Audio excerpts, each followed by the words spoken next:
Okay guys, so I'm here at the pump at Speedway. Fuel is $3.15 a gallon. Really it's $3.16.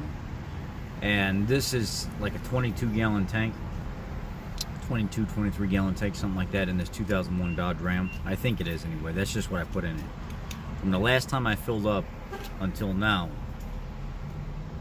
I only got 227.8 miles to that tank, to that amount of gas that I use. So when you divide 227 by 20.8, it roughly comes out to about $11 a gallon. We should be doing better than that.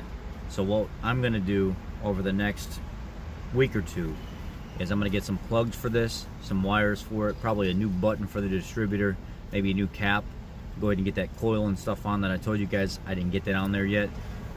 But this is part of that operation restoration I was talking to you guys about. So we're going to continue on with that, and I'll have an update with you with the parts here in a few days and get that put on the vehicle and do a whole completely different reset on fuel mileage to see how we can really get this fuel mileage up.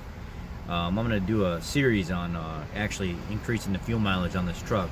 Air filter, cold air intake, plugs, wires, cap, button, underdrive pulley if I have to, whatever it is, whatever it may be, changing gear ratios to get some better fuel mileage out of this truck. So let's see what we can do on this Operation Restoration 2001 Dodge Ram Sport, long bed, cab and a half, or whatever they call this, club cab. I'm not sure what it is on this truck, but kind of like this truck. It's been running good for the last couple, what is it, like week and a half.